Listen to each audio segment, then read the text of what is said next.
আরে বিশাল ভিড় জমেছে ভাই, যাই দোকানের দিকে যাই। ওই তো নগের কাকুর দোকান। কাকি যেন কি আনতে বলেছিল? সোনা রূপা হিরে। ও না, এ তো আনতে বলেনি, আমি আবার ভুলে গেছি। জ্বালাতন। কাকি কি সোনা রূপা হিরে? না না না না না, দেখেছিস, তোর বললাম মনে করে রাখতি, তুই তো মনে করে রাখলি না, তোর জন্য সব ভুলে গেছি।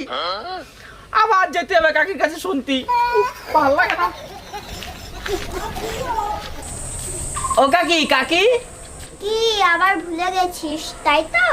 এই তুমি কি করে জানলে? আমি সবই জানি। এবার তুই মনে করে বলতো আমি তোকে কি কি আনতে বলেছিলাম? কেন সোনা রূপা আর হিরে? হায় রে ফুলু, তোকে আমি সোনার উপর